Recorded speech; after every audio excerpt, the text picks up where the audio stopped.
Have you ever used an airplane toilet and wondered where everything actually goes? You might have pictured it just dropping out of the plane, and honestly, that's not an unreasonable thought. The flush is so loud, so violent, so unlike anything on the ground, that it feels like something is being ejected into the sky at 500 miles an hour. But what if I told you that what's actually happening inside that tiny bathroom is one of the most brilliant pieces of engineering on the entire aircraft? A system so elegantly simple that it's barely changed in 50 years, invented by a man who had never designed a toilet before in his life. And that flush, that terrifying, industrial-grade whoosh, is just the beginning of the story.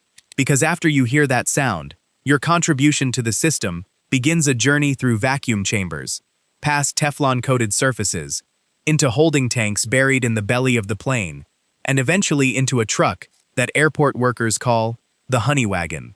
Some of what you think you know about airplane toilets is wrong. Some of it is weirder than you can imagine.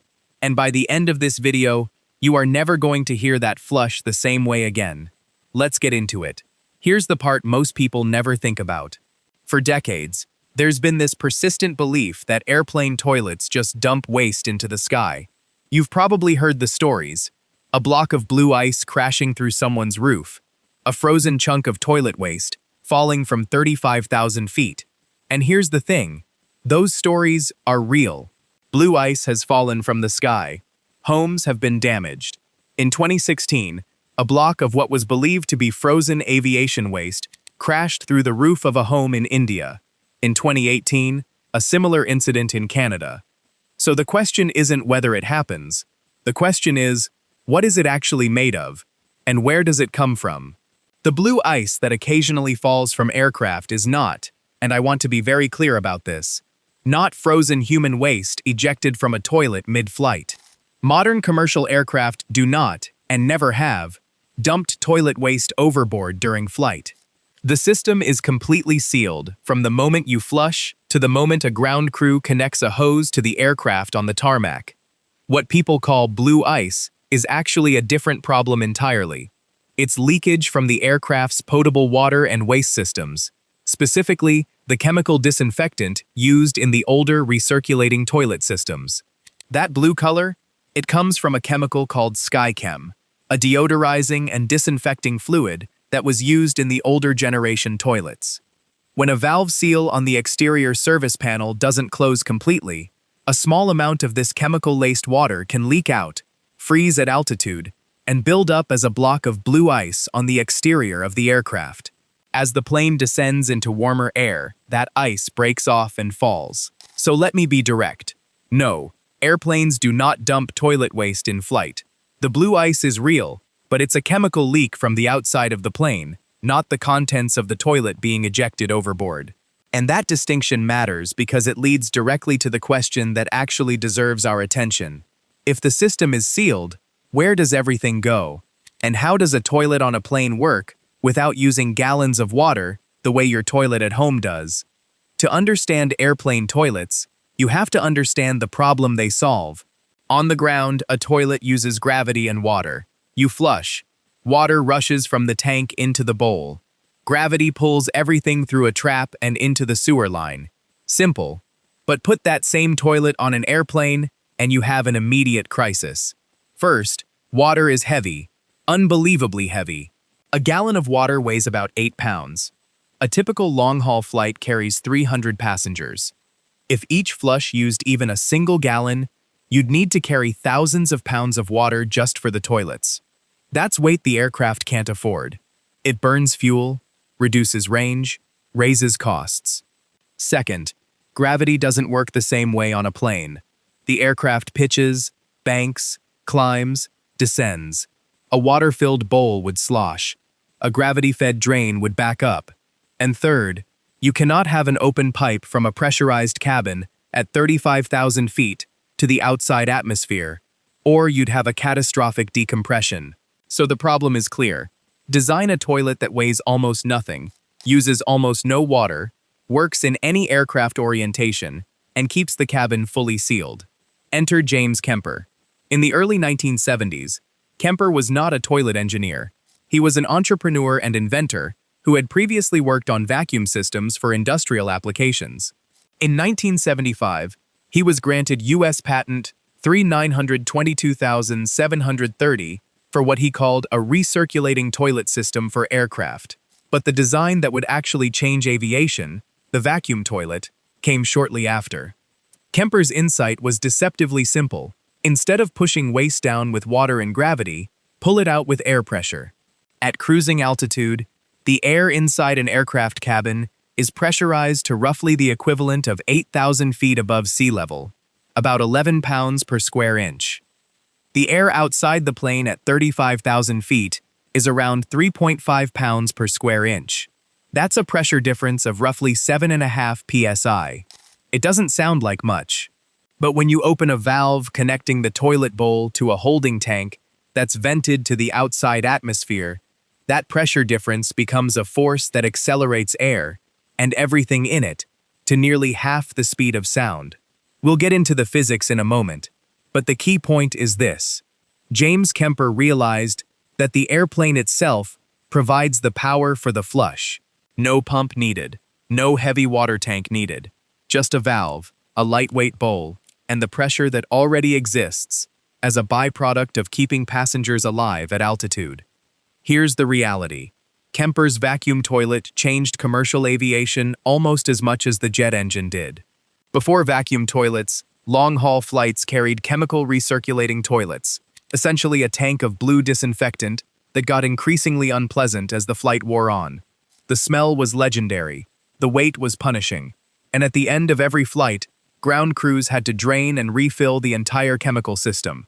Kemper's design eliminated the recirculating tank, reduced toilet system weight by hundreds of pounds per aircraft, and made long-haul flying a significantly more dignified experience for everyone involved. But aviation engineering is rarely about common sense, and almost always about physics. So let's walk through exactly what happens from the moment you press that flush button. You're sitting in a cramped lavatory at 35,000 feet. The toilet bowl in front of you looks vaguely like a toilet, but smaller, narrower, and noticeably shallower than the one in your bathroom. There's almost no water in it, just a thin film of a chemical called SkyChem lining the bottom, a blue, non-stick deodorizing fluid that serves the same purpose as the water in your toilet at home, but weighs almost nothing.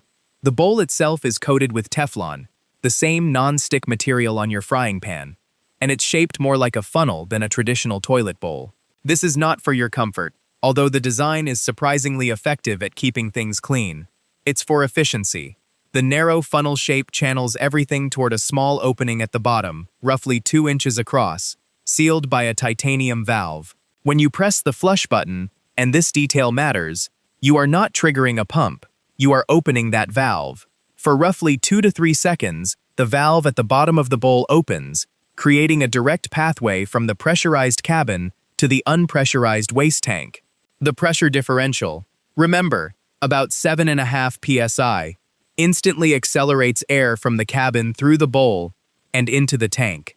The air moves at an estimated 300 miles per hour, not quite the speed of sound, but fast enough to create the unmistakable roar you hear from your seat.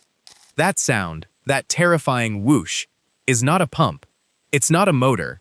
It's the atmosphere itself, equalizing pressure between two spaces at different altitudes and taking the contents of the bowl with it. Here's the part that breaks people's brains a little. The entire flush uses about 2 liters of the SkyChem solution, roughly half a gallon. Compare that to the toilet in your home, which uses anywhere from 1.6 to 6 gallons of water per flush. A Boeing 777 carries around 300 passengers on a 14-hour flight.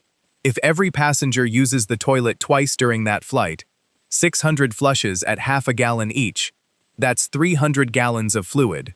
The same number of flushes with a ground toilet at 1.6 gallons each would require nearly 1,000 gallons, weighing over 8,000 pounds. That weight difference is the difference between a profitable route and a money-losing one. The vacuum toilet doesn't just save dignity, it saves fuel, and fuel is the single largest operating cost for any airline. And the Teflon coating? That's not just for show. The entire bowl is engineered so that almost nothing sticks to it. Combined with the vacuum's sheer velocity, the system requires no scrubbing, no brushing, no mechanical cleaning mechanism. The flush itself cleans the bowl, every time. It's one of the few systems in the world where the act of using it also maintains it. The waste tank, meanwhile, is located in the belly of the aircraft, typically in the aft cargo hold area. It's a reinforced, sealed container that can hold several hundred gallons, enough for even the longest commercial flights. The tank is vented to the outside atmosphere through a filtration system, which is how the pressure differential is maintained. And that vent is crucial. Without it, the tank would pressurize after the first few flushes, and the vacuum effect would stop working. The entire system depends on maintaining that pressure gradient, from cabin to tank to tatin. And then there's the part of the story that happens after you land, after you've grabbed your bag from the overhead bin, after you've walked off the jet bridge and forgotten about the toilet entirely. Because the waste tank doesn't empty itself. The plane lands, pulls up to the gate, and within minutes, a ground service vehicle pulls up alongside it. A truck that airport workers, with a kind of grim affection, call the honeywagon. The honeywagon is a specialized vacuum truck designed to connect to the aircraft's waste service panel, a small, unassuming hatch on the exterior of the fuselage, usually near the rear of the plane.